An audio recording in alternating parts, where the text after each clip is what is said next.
on your what we done started. Look at what we done started. This the people party.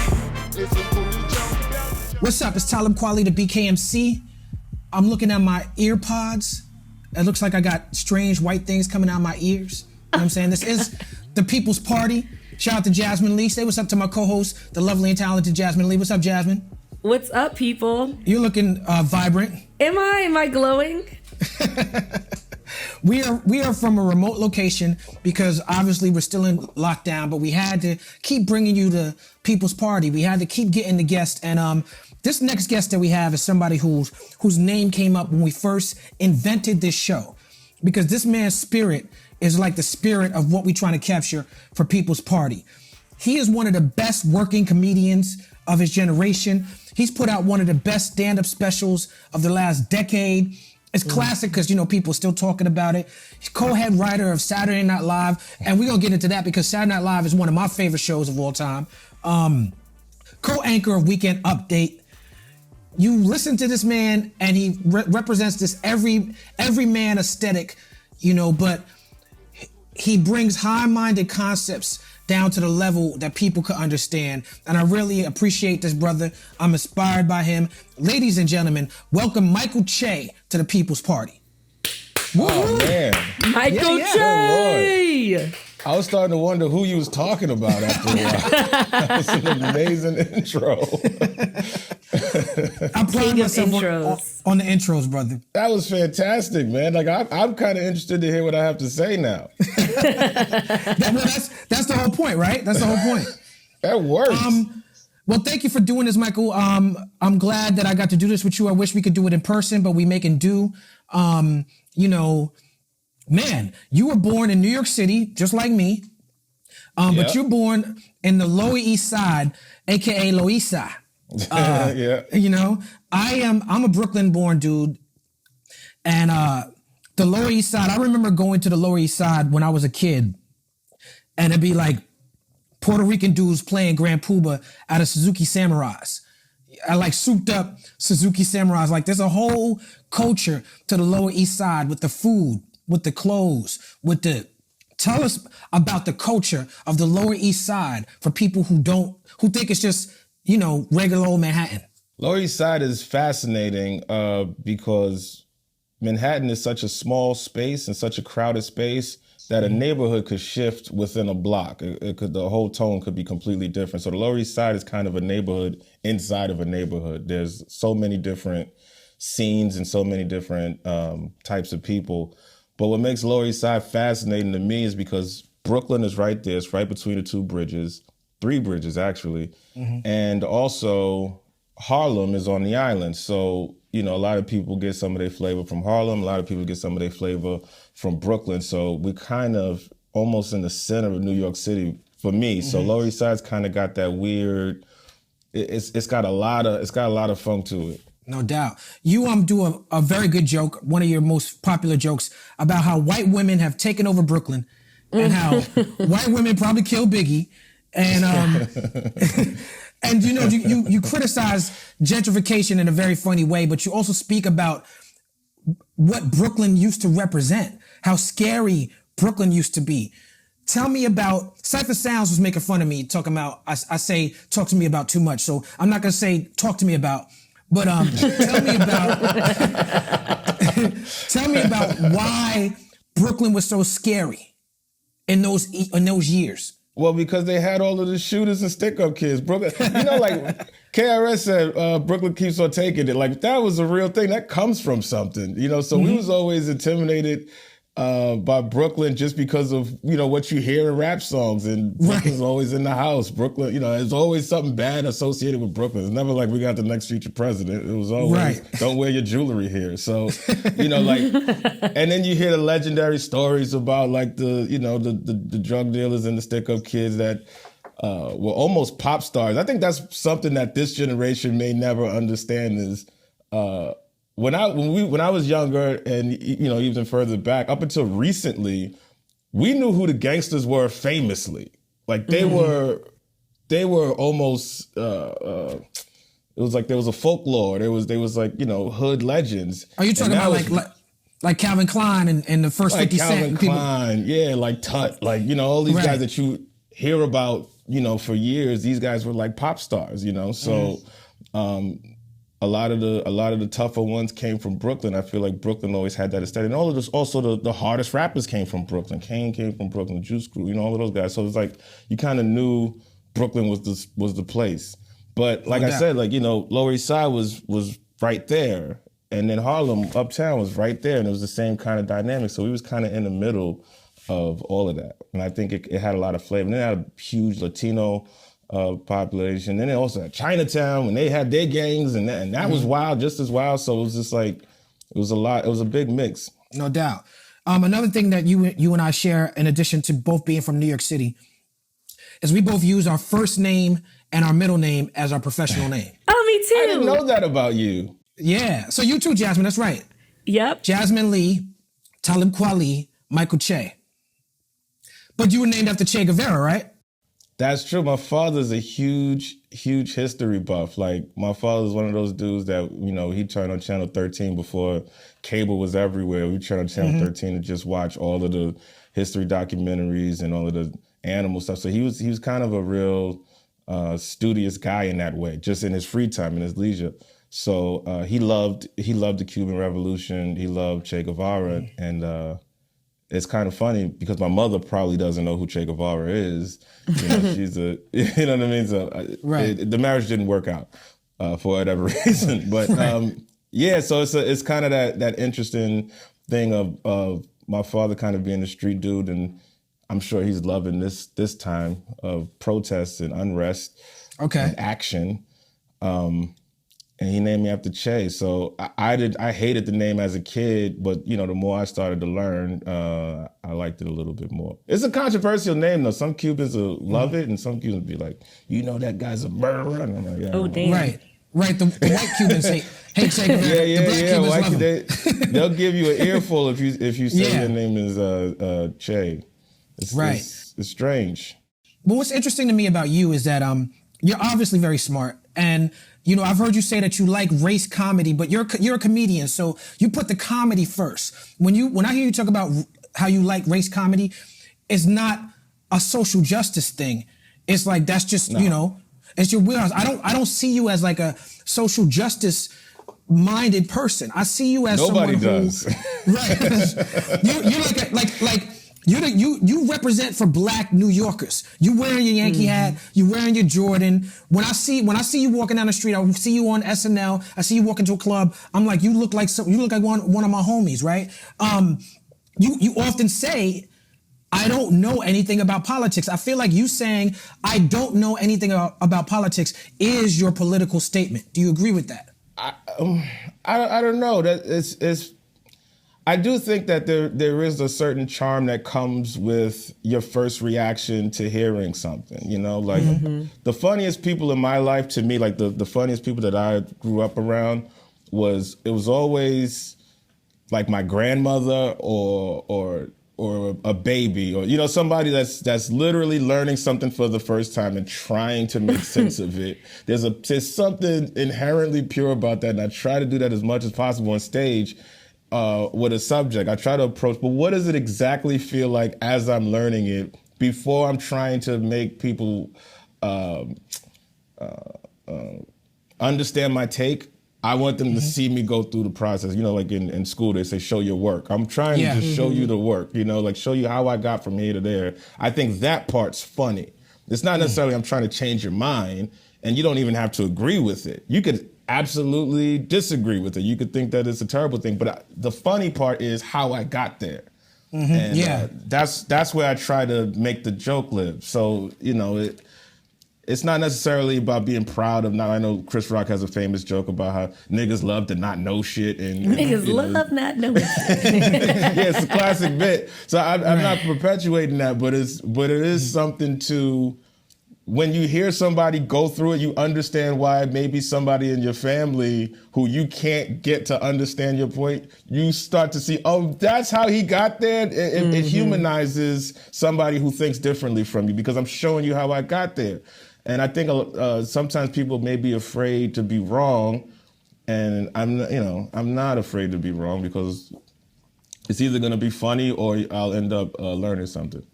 Yeah, I think that's a very common sense approach. And you say that, but also you were being interviewed by Vanity Fair. You and Colin Jost were doing a lie detector test.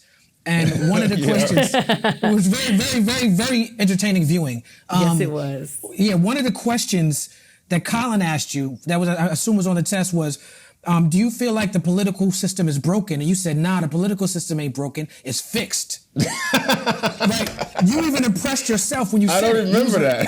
Yeah, when you said it, after you said it, you was like, oh, that was deep. You know what I'm saying? So you have this ability to have this common sense approach, but also you say these deep philosophical things. I was going to ask you what you meant by that, but you say you don't remember saying it. So I don't remember. But it's true. Well, my favorite quote from Judge Judy. She might have got it from somebody else, but I love. She always says, "When you tell the truth, you don't need a good memory." I always love when she says that. It's the illest part because sometimes I don't remember something, but I'll remember it because I'm like, yeah, I can see how I got there. That makes sense to me because now that I'm thinking about it, that's my reaction to it as well. But yeah, I do think there is. See, this job is very SNL, like working on SNL. It's a high responsibility job that you find out more and more because when you're just in the clubs, when you start, like I didn't start out in sketch at all. I didn't do sketch. I never did sketch. I think the first sketches I wrote were at SNL. So to be in a position of power there, I'm from the stand-up world, and in stand-up, you let it fly, and then if it don't work, you live to fight another day. Sometimes you do 5-6 sets in a night. You know, it's a lot like that movie Groundhog Day, where Bill Murray's just trying things because he knows he's got another night coming. Me and Sype talk about this all the time. There's another one coming, so it's a freedom in it. It's like nothing matters because we're gonna do another one.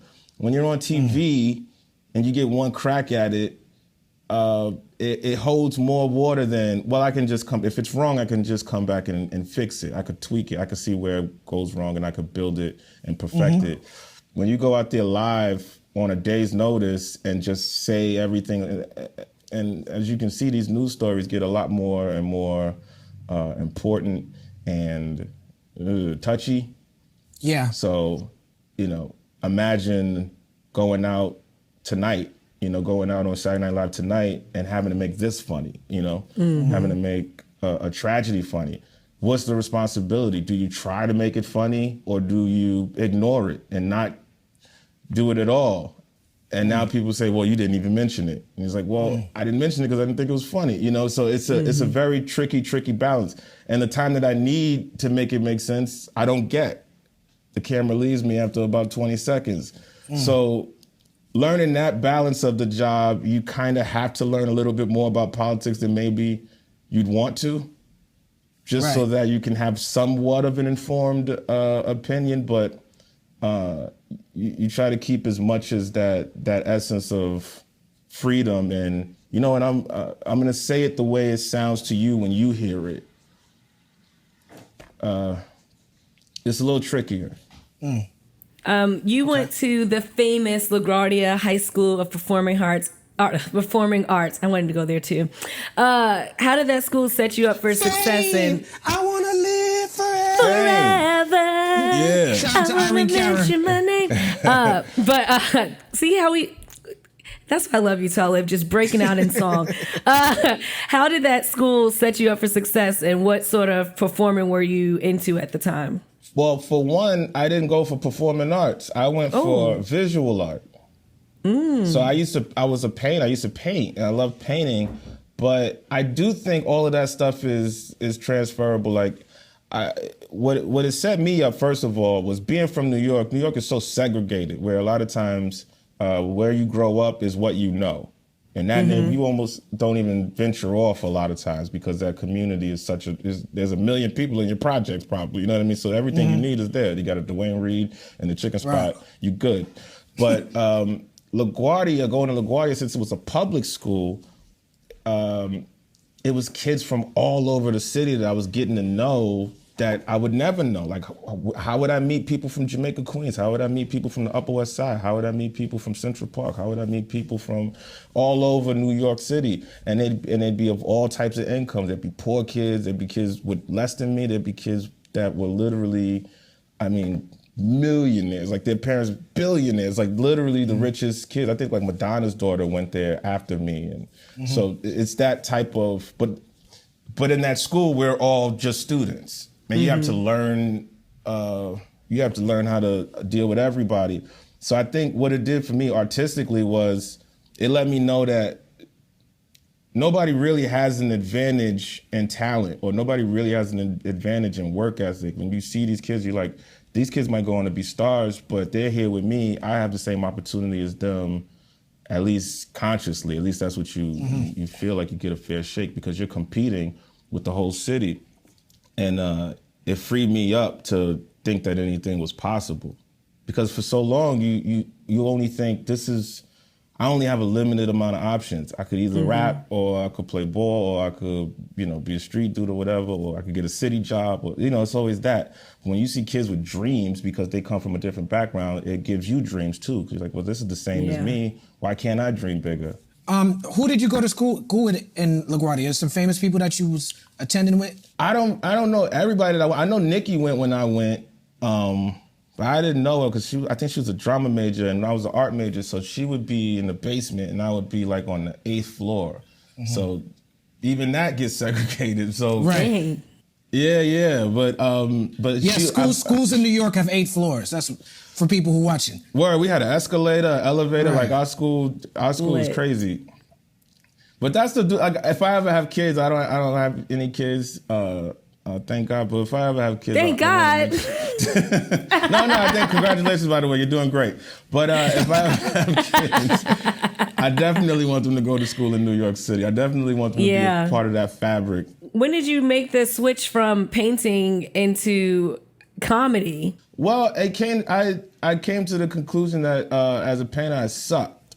And I always feel like art is almost like a language, and there's some languages that you're a little bit more fluent in than others, And so as a painter, I really couldn't communicate what I was trying to express in painting. It was really hard for me to do it. So I was trying to find other mediums, and comedy felt like something that when I tried it, it just clicked. And I was like, oh, I know how to say exactly what's in my heart into a microphone faster than anything. There's no painting I can make that's going to express what I'm trying to convey.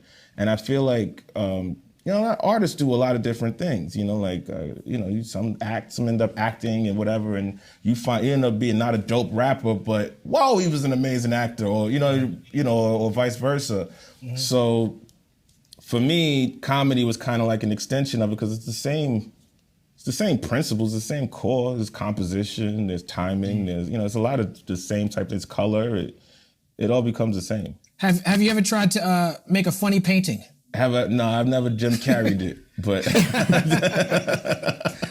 I want to talk to you about your love for hip hop. I mean, I watch SNL, and more than once. In lockdown, you just didn't give a fuck. You was wearing like Tyler Perry and Madea reunion t-shirts. But you had the Weekend Update job. You have to wear a suit, but at the end, you deliberately put your feet on the desk and show us that you got them Jordans on. And I feel like you do that. Go ahead. No, it's so funny you say that, because I've been trying. That's my biggest fight. Like, I love Lauren and I love the producers of the show, but my biggest fight, if they'll tell you, is 2 things I hate about that show: is having to wear that damn monkey suit, and having to do warm up. But that's another discussion. I hate wearing that suit. I want to look like how I look. I mean, they want me in some kind of presentable attire. You got the job looking like how you look, right? Yeah, I mean, It's just something about being in your own house. It's something. There's a different type of confidence and a different type of ownership you have when you feel like this. I'm wearing this because I picked it. But I also understand. I also understand their argument, though, that it's more because we're technically playing characters. We're playing news characters, and this is the uniform. And if you go back, we always wear the same thing. And every season, the anchors all wear the same thing. Tina Fey wears the same. Everybody did. Right. But you show us them Jordans on purpose. Like you be like, you know what I'm saying? Like you be like, he's flexible. And I think, you know, I think that I'm gonna change. I'm gonna pivot from the flexibility. That's the only workout I get all week. You and me have these really intense hip hop conversations.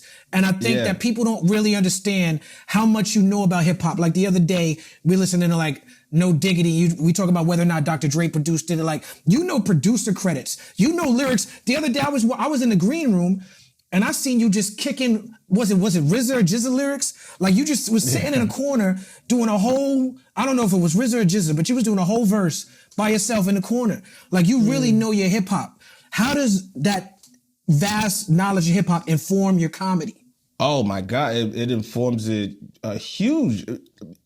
Well, we've talked about this literally in high school. It's where you bring it up after a high school question, because in high school, that's planned. Like, that's not weird at all. That's you know we do this. I was trying to hide the magic a little bit, but you know. In high school, you know, you guys were a huge reason for that. You guys were a huge reason for that consciousness, because hip hop was a way that I felt like OGs could talk to us and say what they've learned. Because you guys, to us, in our communities, was the first to be able to venture out. You know, like it's weird being a stand-up comedian, because now I get to travel, I get to see the country, I get to see the world, I get to, you know, rub shows with a lot of people that I never thought I'd ever be in the same room with.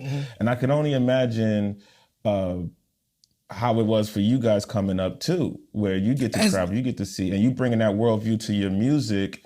Brings it to us where we don't even have a concept of it. So a lot of that enlightenment came from music. A lot of the things that you find out you're interested in came because Kweli says something, or Mo says something, or Monch says something, or, you know, somebody that you respect, you know, 3,000, whoever, Jay-Z. I mean, Jay-Z got niggas like wanting to buy art. Like Jay-Z will say something and it's automatically a commercial for that thing. And it's not because we all want to be Jay-Z, it's just we don't know about it. You should sell Jay-Z a painting, Michael. I haven't painted in years. I was so bad at it. But it was fun to do. I just wasn't good at it. Sometimes you got to be honest with yourself. Yeah. You could probably still sell it though. Yeah, Jay-Z would buy it just to, you know, just tag Che at there. You know, Jay-Z, when he likes to be conscious woke, he wears like Che Guevara sweaters. Yeah. So you and me, you told me a story that I don't know if you want to share with everybody here, but you told me the story of when Kanye West came to SNL around the time when he went to visit the White House, and having to write for Kanye, and how he was dealing with you and dealing with the cast. I watched an interview with you and Seth Meyers, and you were talking about the challenge of writing for hosts that are not comedians. How like somebody like a Blake Shelton will come in and want to just do everything. Be like, you know, Christopher Walken, Charles Barkley, like, give me the jokes, I'll do them. Kanye doesn't seem like that type of person. Well, Kanye, he wasn't doing sketches. He wanted to do a sketch actually that was kind of a little bizarre, and I don't think it was so much that the sketch couldn't work and that it was bizarre. I mean, we do some weird stuff. We don't bat 1,000 ourselves, and we're professionals, quote unquote. But I think he just had some kind of manic energy going where he just didn't quite know how to articulate his ideas, and he was way more excited about a thing that probably wasn't going to happen. And, but that's common. Some people, you know, they have this idea of when I get on Saturday Night Live, this is what I'm going to do, and we kind of have to be there to rein them in, but also make sure that they feel comfortable enough to execute what they actually are going to do. Right. If that makes sense, you know? Like it's not much I can say because I don't want people to be like, oh no, if I go on there, they're going to bash me too. Right, no. But with Kanye, he you know, he kind of, you know how Kanye is. He's got a type of energy sometimes that feels a little, if you're not used to it, it could be overwhelming. Your story just brought me back because when I was touring with Common, I had Kanye in the row with me, and people didn't know him. People knew him from like Point Out to Bounce. That was really it. And we got to Chicago, and Kanye, he had some beef. There was like some gangster shit going on the streets where there was a rumor that Kanye got beat up. Oh. And so he was like, yo, Kweli, he told me a sound check. He's like, I'm gonna come out in a wheelchair and a brace around my neck, right? And he's like, I'm gonna come out in a wheelchair and a brace around my neck, and I'm gonna act like I can't move, like I got beat up. And then I want you to throw on Takeover. I want the DJ to throw on the Takeover instrumental, and I'm gonna do a verse about how I didn't get beat up, but I'm gonna jump out the chair, I'm gonna rip the neck brace off. And I was like, you can't do that on my set. Not necessarily because it wasn't a good idea, but because I'm opening for Common. So I'm opening for Common, and you got all this motherfucking stagecraft and props. You know what I'm saying? Like, nah, nigga, like, you not, nah, like, and it's funny because his vision was too big to be the guest of the opener at that point in his career. And I told him no, and I showed up later at the show, and sure enough, Kanye was backstage sitting in a wheelchair with that neck brace on. He's like, you're not gonna believe this. No, yeah, I'm doing the show. And Kanye is looking at me, and the part when I was supposed to bring him on, I don't bring him on. Oh. Because I'm like, no, but then because I didn't bring him on his part, he had his homeboy wheel him out anyway. Oh my God. Oh, that's hilarious. Are True you Gemini fashion. Oh yeah, this is Kanye's vision. And I went to see Glow in the Dark later, and I went to see the Washington, and I saw all the stagecraft, and I'm like, oh, okay, he had these visions in his head. Mm-hmm. It was just too big for that time. You know what I'm saying? It's almost an identical type of story because the idea he had, he just kept saying, I want to fly. And we were like, yeah, okay. And he's like, yeah, man, I just want to fly. I feel like I could fly. Like, the fuck are you talking about, man? Like, well, is there a script? You know, like, what do you want to do? And he ended up not being able to fly. But y'all crushed his dreams. Y'all crushed his win. But we did give him some live air at the end of it, and he went on a very bizarre rant that got strange. Right, I saw Pete. But he has since apologized for it. Yeah, I saw Pete Davidson trying to hide on stage during that rant. Well, the sad thing was, it was our favorite song. He just ruined our favorite song, man. It was like, come on, man. They already took the Cosby Show from us. Can't we have... Right. Cliff Huxtable did nothing to us. No, Cliff separate did the not. character from the man. I can. That's a good segue. Speaking of Cliff Huxtable, can you talk to me about your earliest comedic influences? My earliest comedic influences, obviously Eddie Murphy was first because Eddie Murphy I was born in the 80s, so Eddie Murphy was the biggest star in the world. But when I started really, really appreciating stand-up comedy, it was probably Damon Wayans and George Carlin and Chris Rock were probably the ones when I started kind of developing a taste. It was probably those guys. And then later on, it became Patrice and Dave and, Mitch Hedberg, guys like that. Then I started kind of seeing that you could be weird, and CK and a lot of those guys kind of around when I was starting comedy. How do you think Patrice O'Neal would do now in this 2020 culture? That's a good question. Patrice would be amazing because he would thrive, he would flourish, but in the way that Dave is, because he's not afraid of pissing people off. And that's not to say, he's, fearless and all of that stuff. He knows that the growing comes from being honest and being able to say what you don't want people to know about you. There's nothing about him that he wasn't willing to reveal. And that's what makes them important and necessary. It's just like Dave said in that special that's so great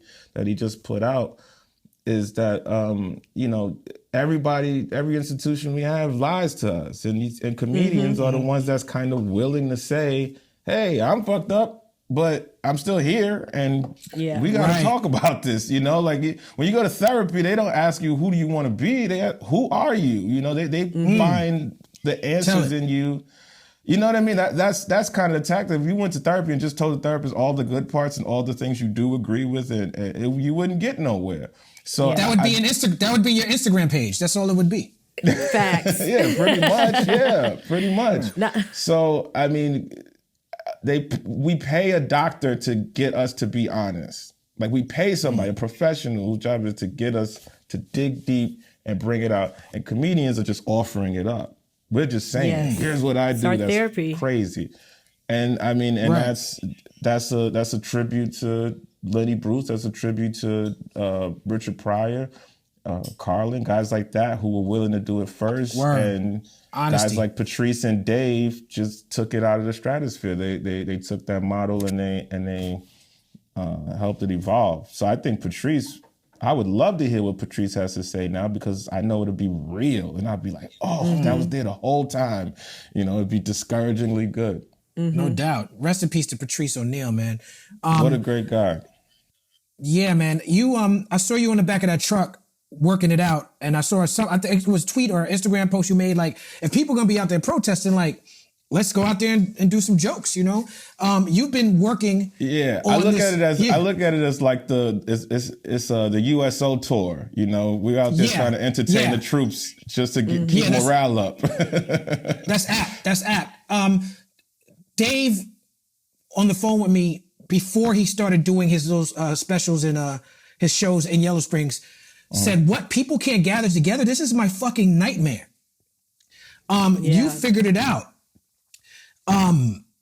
What was that like having to figure out for comedians? And there's a question I think for Jazz, who is working her way up, and Michael, who has had more success. How has it been for comedians when more than any art form, you need comedians need the audience? How have y'all been able to work it out? Well, for me, it's been freaking torture. I haven't been on stage for 3 months, and I was just like starting to get into a groove where I feel like I was really growing and really learning and really like thriving on stage, and then it just halts. And so now I find myself being that annoying comedian that tells jokes during my conversations and stuff because I just need to get things out. And like, I've had a lot of inappropriate conversations because it's stuff that should be on stage that I'm saying to regular ass Jasmin, people. That's not something that happened in lockdown. That happened with you before lockdown. Talib! It's gotten worse, let me say. It's gotten worse. It'd be like that, man. Those jokes be coming out your pores. You just can't hold it in. You want to stay so bad, it just keeps coming out. No, it's a very similar experience. You just sitting there and stewing. There's so much to talk about, and you can't do it. But also, it's like, it's right there. I can see the stage. I can see the people. It's right there. All you got to do is just give me 20 minutes.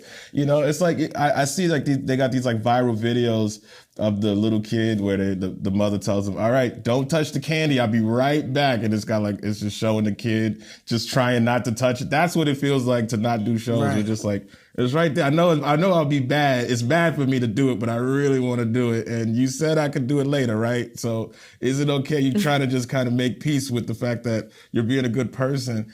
But I think we're seeing what happens when you lock people up for 3 months and don't give them much options. Burn shit down.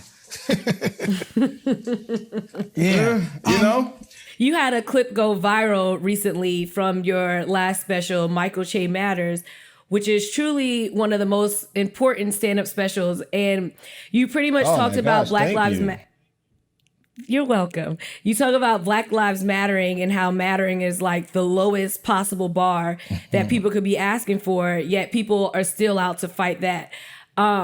You also had your race-off sketches on The Daily Show, which explored where a Black man couldn't go anywhere without being harassed, and also still feel like, and it applies now, and that was 4 years ago.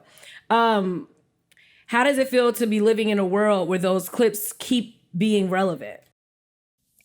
It's bizarre because you don't want it to be still relevant, but also it is flattering that people will reach for something that you made. You know, I've been in the headlines for other reasons, and this feels better. You know what I mean? But you know, yeah, it's I wish people would have gotten it then. You know, I wish it would have been understood then, and you know, sadly, I don't know that it won't be used again. But that's the tone of it. You know, like us saying that then, because it's not just me, us saying those jokes and us making those pleas and Kaepernick making them protests and, you know, different people demonstrating was us asking, you know? So I think now when it's gotten to a head, we're realizing this is the latest symptom. This is stage 3 or 4 of a problem we told you to take care of a long time ago. And that feeling is the same. That frustration is building 4 years later, where this is what we've been saying then. Now imagine how we feel now that you're just now accepting it or taking ownership of it or whatever's trending, you know? So it's bittersweet in that way. Yeah, back in 2015, I was arrested for protesting for Mike Brown. And it's like 5 years later and people are still getting arrested for protesting the same exact thing. But yet you have people that are in shock that people are burning down buildings and things of that nature. Like, why are they doing this? What is wrong with these animals? Like, we're not animals. You're just tired. And imagine how your parents feel, and imagine how your grandparents feel, and imagine, you know, how people in legislation that are fighting the good fight that are just like, you see why I said we need to burn this motherfucker down? Like, you know, imagine a lot of the people that are in that fight for way, way, way longer than us. I think the cool thing about this generation, I was just talking to a couple teenagers at a show. I wasn't, you know, I'm not that guy, but no, I was talking to a couple teenagers, and I was just saying how it's almost embarrassing for my generation because we didn't take the actions that they took, and we didn't put up the fight that they were willing to put up. And I thank them for it, because I think people are starting. The conversation's a lot bigger right now than it's ever been when we were trying to free Mumia, or we was trying to, you know, it's just like it's frustrating to see. And it's a little embarrassing, but you also have to be willing to say thank you. Shout out to Mumia Abu Jamal. I went to see him in prison when I was working on my Prisoner of Conscience album. But I think it's important for us to count the victories. You know, Martin Luther King famously talked about how he cannot condemn a riot without condemning the conditions that form a riot, and he called a riot the language of the unheard. So, you know, I want to just list a couple of things I've on my phone. I've been writing down as it's been happening. I've seen changes happen since the riot disruption over George Floyd, Breonna Taylor, Ahmaud Arbery, that decades of voting have not been able to change. Yeah. And just to name a couple of them, the NFL apologized for not taking the players' protest seriously. We got Breonna Taylor case reopened. Confederate flags are now being taken down, the Marines and the U.S. Armed Forces. Conservative billionaire Bob Johnson said we need reparations. Of course, the 3 officers that killed George Floyd were arrested. Defund the police as a concept is going from the fringe to more mainstream. I've seen gang solidarity. I've seen Chicago police talk about how they're exhausted now. But one of the things that hit me more personal was that I saw Jimmy Fallon, who I'm a friend of, good friend of, and I slept in a tent in Africa, in Tanzania with Jimmy Fallon, you know, for a week. So it's like, that's my brother for real. But I saw him on his show apologize for doing blackface on SNL. And since I have you here, Michael, one of the things, I'm glad Jimmy apologized. I think it was overdue. I think it was time. But one of the things that struck me was, knowing the culture of SNL, Jimmy didn't make up that joke and do it on his own. It was everybody, it was the whole culture of the show. Do you feel like, and I, you know, I understand that you work there and you got relationships and everything, but do you feel like it's possible that maybe SNL should also apologize, being that Jimmy Fallon had to apologize? I'm never on the side of apologizing for the past temperature when the current temperature's changed, you know? I'm trying to pick my words right because I don't want to seem like I'm callous or whatever. Like I was just saying earlier, there's times where I'll see a joke that I've told or a joke that a legend is told or whatever, and you're like, oh, that didn't age well, or that wasn't it. Yeah. But in the time, the temperature was different. I wasn't at SNL when this happened, and I remember watching SNL and seeing like, Daryl do Jesse Jackson, or seeing, Fred play Obama, or seeing, whatever. It didn't, at that temperature, it didn't feel like, well, this is wrong. This shouldn't be what's happened. To me, it was sketch comedy. It was people dressing up as sketch. I didn't take it as, they're saying that this is what black people look like, and they're trying to diss us, like the way blackface is portrayed to be. Right. And I didn't look at it as the same way. And when I heard the controversy, it was just like, really? Only because there's a lot of other things on my mind. You know what I mean? Yeah. Only because... I'm glad he apologized, and I think the timing and the change is right. And I do, as a fan of the show, I understand that the culture was different. I think it's important to note that he was dressed up as Chris Rock, and Chris Rock didn't have an issue with it. I mean, Chris Rock obviously is not the king of the blacks, but I think it's like things that it's like battle rap. There's things that are said in battle rap that are misogynistic, hateful, racist, like things that are just fucked up in complicit polite society. But in the realm of battle rap, it's all no holds barred, and I feel like comedy, it goes through that somehow. But you when you were on a Daily Show, the Daily Show was very good about making fun of the tropes of late night television and making fun of the tropes of the news. And so they had people referred to as like, this is our British correspondent. This is our black correspondent. I believe you were the Missouri correspondent. I feel like Jon Stewart and them at the Daily Show, they leaned into it. But in this era, I find that, and on SNL and on the late night people who I love and adore Stephen Colbert and Seth Meyers and Jimmy Kimmel and all these people. But do you ever get tired of sort of being the black friend? In the context of the show? In the context of when moments like this, where we have to lean in on black issues, they're not talked about. Like, I'll give you an example.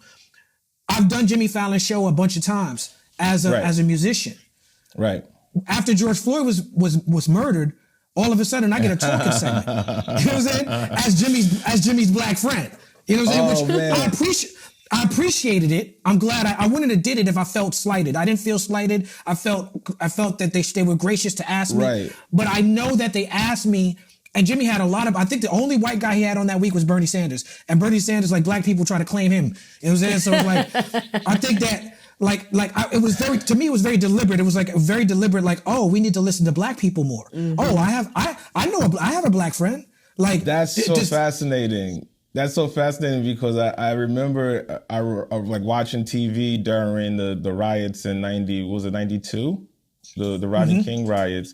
I remember the LA riots, about Rodney King, and I remember that's when you see Ice Cube, that's when you see Ice-T, that's when you see KRS-One, on that's TV. when you see Chuck D on TV way more. And these are the people that they was trying to ban. These are the people that they was trying to keep us away from. And these are the people that, they had to put parental advisory stickers on all this stuff and all of that. So it's kind of tricky because it makes me say, so you were listening this whole time because you know where to go for the truth. You know who to go to, you know who to ask. But now all of a sudden, you're aligning with us. But I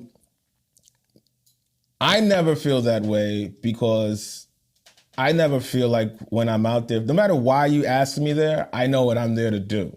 And, and I know what I'm there to say, and I know who I'm there to represent. And that's why I try to keep things personal as opposed to speaking for black people or speaking for a community or whatever. I'll say about myself, and then the people that agree with me will see themselves in me. And the people that know where I'm coming from will know where I'm coming from. But I don't want to be the person that is giving you a pass or saying, no, you know what, it's okay to do that, And I think that's why diversity is so important. When you have those ears and those eyes in the room, and there's 5 black people in the room, and 2 of them say this is not okay, or 3 of them say I think it's fine. That's more of America than, well, our black writer said it was okay, so I guess it's okay. You know what I mean? I think that's important. And the same with women, and same with Latinos, Asians, and everybody. Go ahead, Josh. What were you about to say? I was just saying that people like to take that as an excuse, like, oh, well, such and such said it was okay. And I think that was it's very important that people realize that just because one person said something does not mean that that's how everyone feels. Because it goes back to the people that get passes to say nigga or whatever. Just because your friend right here said it, that means you can say it around that one friend. That doesn't mean you can say it around all black people now. Right. Well, there's people that get a kick out of being able to have the pass. Sometimes they want the pass just so they can say, I have the pass, and it's that weird. It's that I call it the Jane Goodall effect. Like I'm cuddling this gorilla not because it needs it, but because I want you to see that I can cuddle a motherfucking gorilla. And I think for our community, we get rejected so often. A lot of times we give people the pass just because we're so excited that somebody doesn't want to kill us or somebody wants to let us in or somebody wants us to come to these parties. And we kind of got to check ourselves and say, why do we want to be there? Mm-hmm. Yeah, man. When I was living in tent with Jimmy Fallon, we was working with the Jane Goodall people. Like I was out there hanging out with the chicks.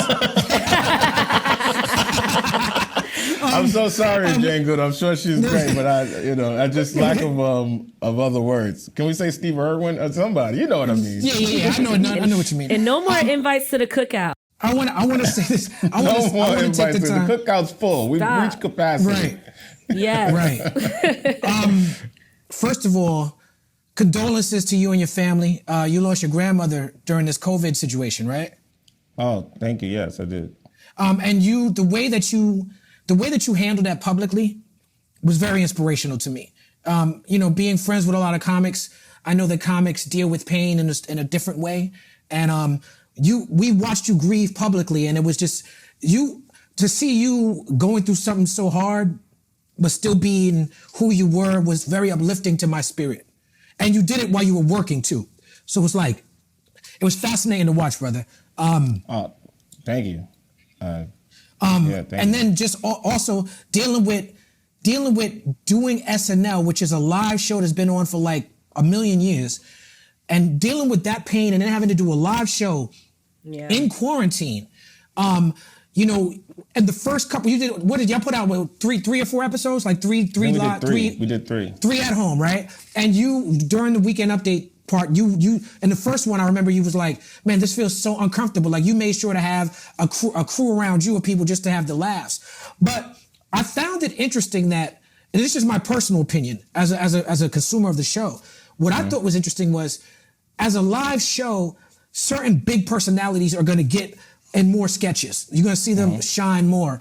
But at home, stuff that Kyle Mooney was doing in his crib alone, stuff that Chloe Fineman was doing in her crib alone, I felt like we saw different skill sets from them.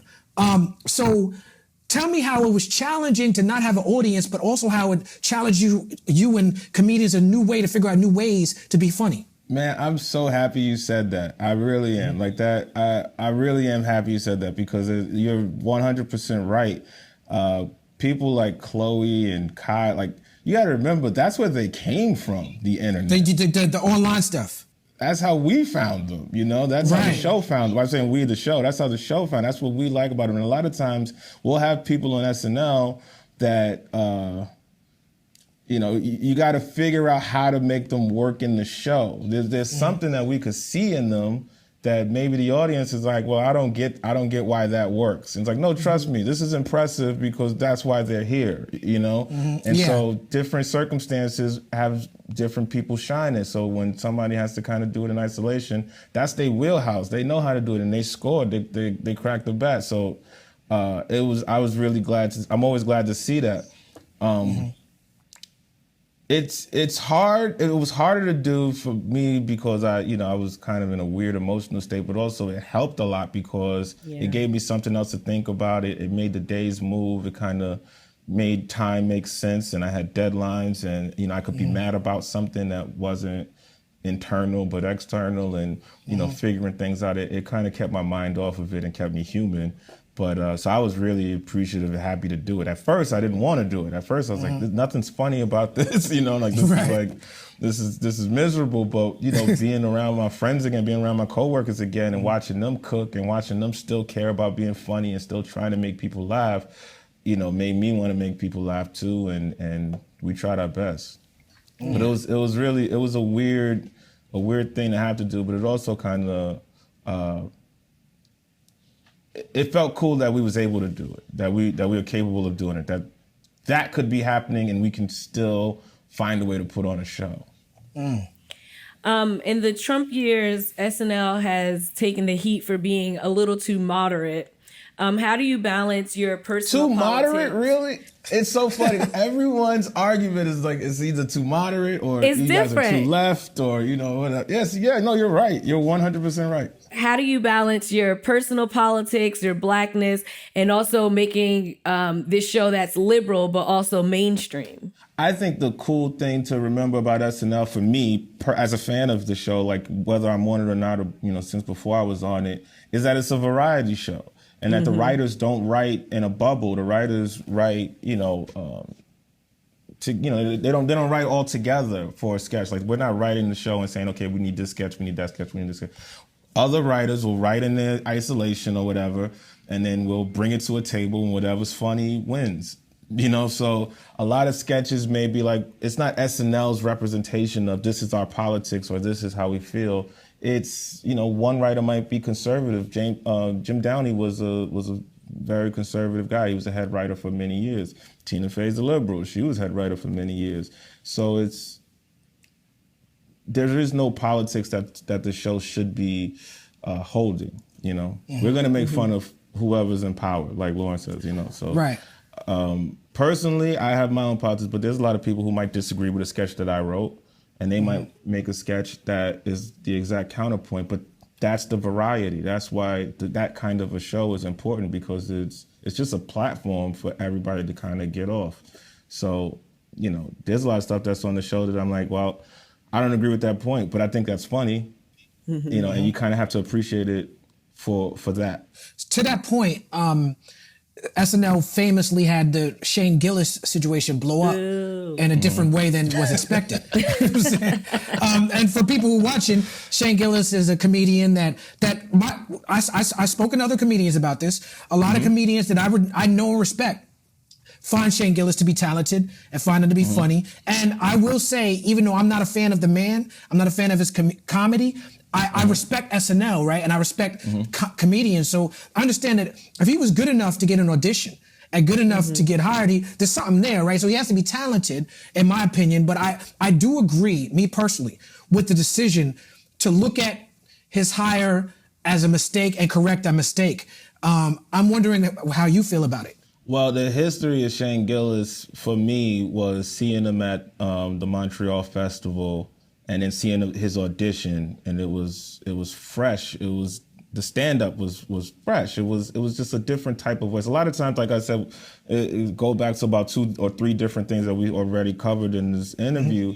Is I look at comedy like art. I look at people like color. Like he was a different color. Like that was like something that we didn't have in the show. I was like, it'd be interesting to see what he did on our platform, which addresses Jasmin's question of, it being a variety, it being a lot of different types of voices. And I like that friction. I like that tension. I like that people disagree on the show and we have to come together and make something funny, But that's me as a fan, not even as an employee. I just like watching that kind of thing.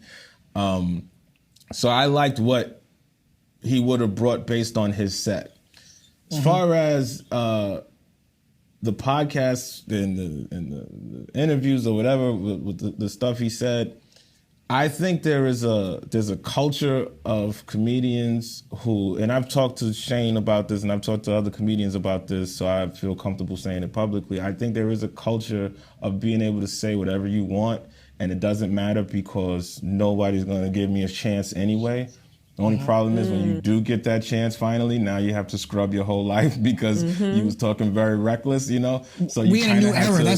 That's a new problem. It's a new problem. Yeah. But also, we're from a culture where you could never just say whatever you want. There was always attacks for just talking reckless. I think there's a lot of people that don't grow up in a culture like that, where they feel like if it's in my basement, I can say, I'm just with my friends, I can say anything I want. And now they're realizing that there's repercussions to that. Welcome to being black. That shit is Yeah, I mean, it if really it's is. recorded, it's repercussions. Right. If you're saying it and there's no cameras or microphone around, then by all means, say whatever you say to your friend. It's going to be their word against yours. But people are saying stuff on things that are recorded that people can pull up and say, "Hey, you said this, remember?" Like I don't get why they don't understand that. I don't know the jurisdiction of having to say, well, you can't work for this long because you said this, and here's the. I don't want to play judge and jury, you know. So I respected the show's decision. I think Shane respected and accepted the show's decision. I think after that he was like, well, I don't even want to do this because it doesn't seem fun or whatever. He probably got some gigs out of it. Probably got some gigs. I'm sure he did. People Yeah. who liked it, you know. Like I really don't know, but I do think that people in this business will conduct themselves in a different way now that they've seen that precedent. So as you're the first black co-anchor of Weekend Update, which is, you know, you're the first black co-anchor of a fake news show. You know what I'm saying? Like, so it's like, it's a good accomplishment, but it's also like, you know what I'm saying? Like, but my question to you is, Chevy Chase invented this character, right? And me knowing the history of SNL. Actually, Lauren invented it. Okay, you're right. Let me give Lorne Michaels props. I met Lorne Michaels. Lorne Michaels, for people who don't know, he really does sound like Dr. Evil. Like, because Mike Myers is doing Everybody's got a Lorne. Everyone's got a Lorne, right? Dave Chappelle, when he was hosting, he took me to Lorne's house, and I had the pleasure of staying in Lorne's guest house in Long Island for a weekend. Hey, crib. Which, it was awesome. It was awesome staying at Dr. Evil's house. It was wonderful. He was like, Jack Nicholson just left. You could take the bed that Jack Nicholson had. I'm like, yo, is this my life? You know what I'm saying? That's the craziest thing ever, yeah. Yo, but okay, but Chevy Chase, is it Chevy or Chevy? I don't know. Chevy Chase, comedic genius, one of the first comedy superstars, one of the first comedy rock stars. And, you know, the catchphrase, I'm Chevy Chase, you're not. That's an SNL thing. Like, Weekend Update being such a, regardless of how good SNL is, Weekend Update has always been on the cut, always been relevant to what's going on. Chevy Chase is known famously as a racist. He's known famously, well, that's what people say. You know, he's known famously as someone who says off-color things, says something like, have you had any negative experiences with Chevy Chase? I've only met Chevy twice. I never had a negative experience. I've had you know, he's bizarre, but most comedians are, you know, but I've never had a negative, I never got a racist thing from him though.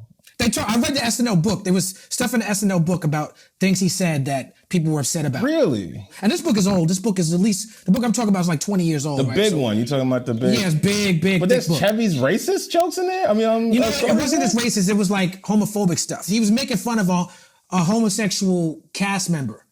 But I think it seemed like he was trying to just be funny. You know what I'm saying? Yeah. I mean, the 70s was probably, I'm sure. Oh, no, this wasn't the 70s. This was recently. No, this was like after he had left SNL, blown up, argued with Bill Murray, came back to host. And there was like a gay cast member that he made fun of, and the joke didn't land right. I honestly don't know. I've literally met Chevy twice, and it was like very quick. Like, he doesn't really come around the show that often. So I really don't know about Chevy. Okay. But I mean, you want to hear some racist about motherfuckers. No, I just think it's interesting.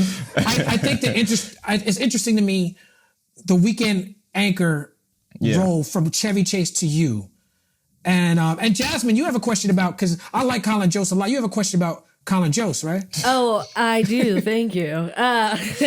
Your yes, he's a partner, racist. Colin Jost. No, I'm kidding. No, he's not. Okay. He's a stone cold filthy racist. Because you be writing racist jokes for him. That's what it is.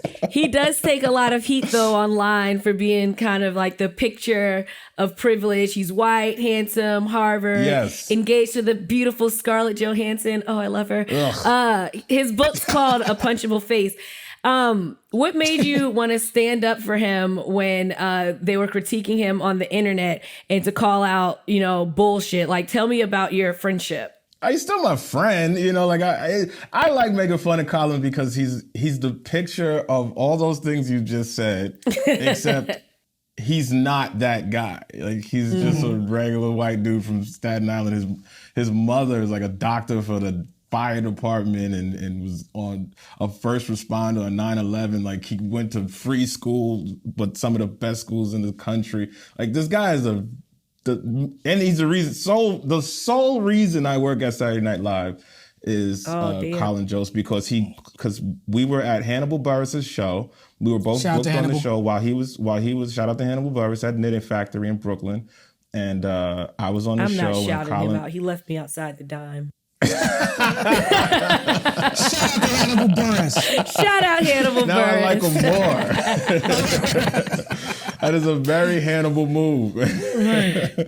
No, so he, I did his show and he was like, yo, you ever do sketch? And I was like, no. And he's like, well, why don't you come and be a guest writer on SNL? Just, they was doing this thing where they were having, they were just trying to find new voices for the show and they were giving people 2-week trials. And I think Chelsea Peretti did it right before she got Brooklyn Nine-Nine. And, a few people did it.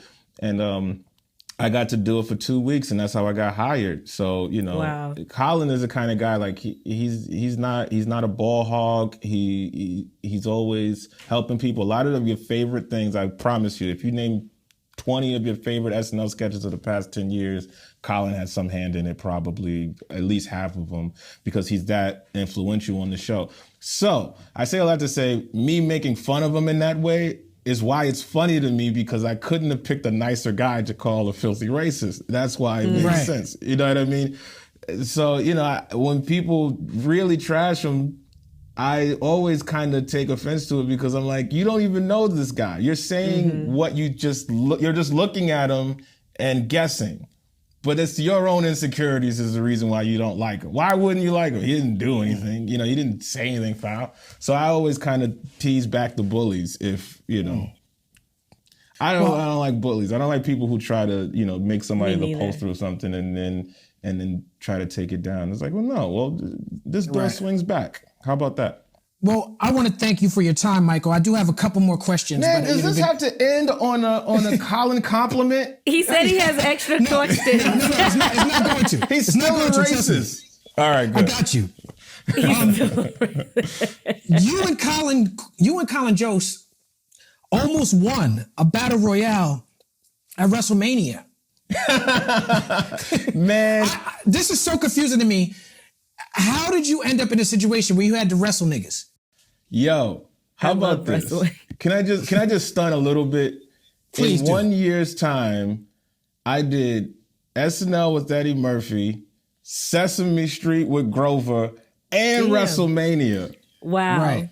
I mean, 8-year-old me is on cloud 9 right now. For real. Like that's just I circled all of the buckets. You tried to escape the ring.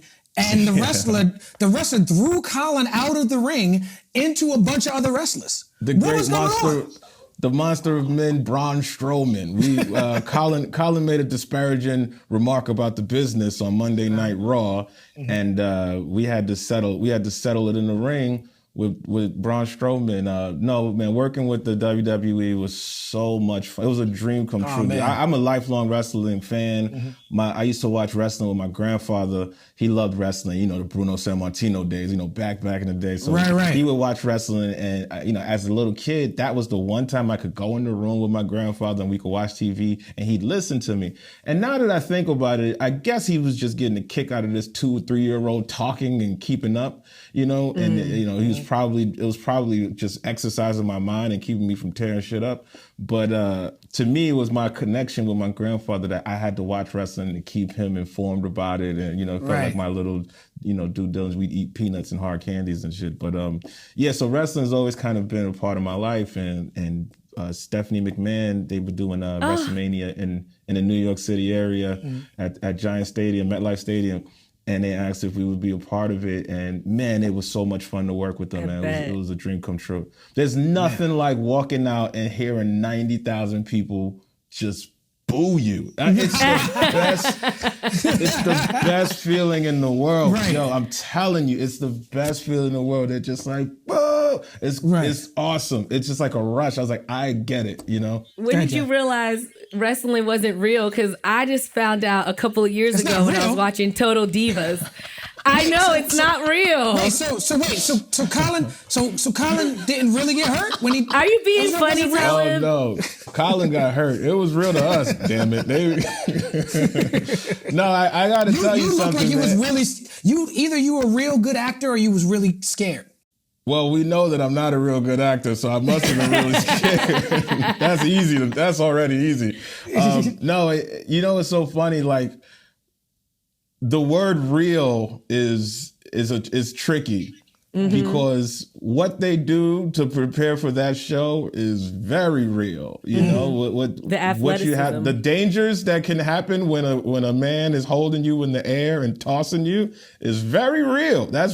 Gravity is real. Wrestling is as real as gravity, and those ropes are like bridge cables, and those mats are not bunk beds. Like it's nothing that I thought it would be. It's real. It's just Are you a Griselda fan? It's kind of exciting, and it's yes, I like Griselda. Yes, I went to see West Side Gun and Conway perform, and they had wrestlers on stage doing wrestling moves.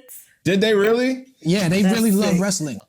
Oh, I didn't know that they did. They made it a part of their live show. No, they did. They do. Oh, that's kind of cool. Yeah, now you want to see the show, right? Yeah, I really do. Right. It's scary too, also, because you're in somebody else's house. Like, we work in live TV, they work in live TV. I always thought it was very similar in the execution of, okay, they got to work a crowd and they got to follow a script, and it's important because they get really hurt.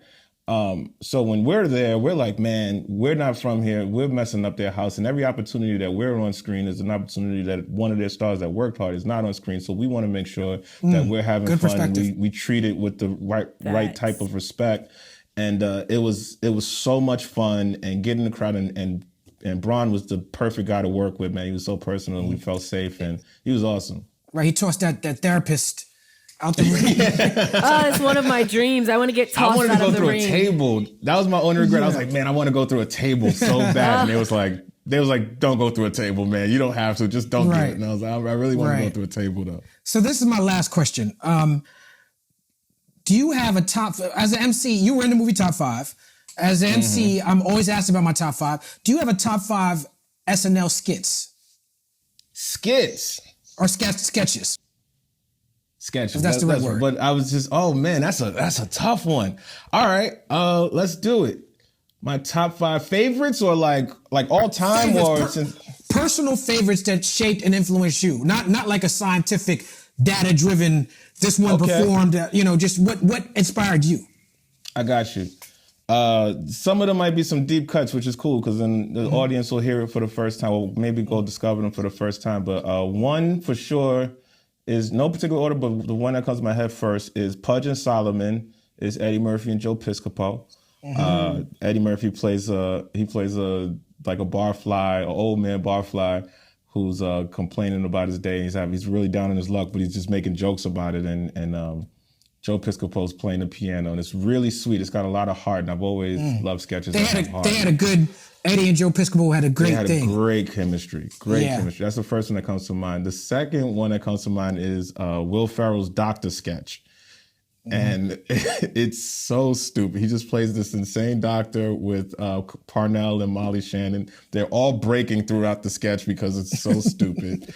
And also, it takes like an extra 15 seconds to end for no reason at all. Like, it's the most perfect Will Ferrell sketch of all time. I don't even think there's a host in it.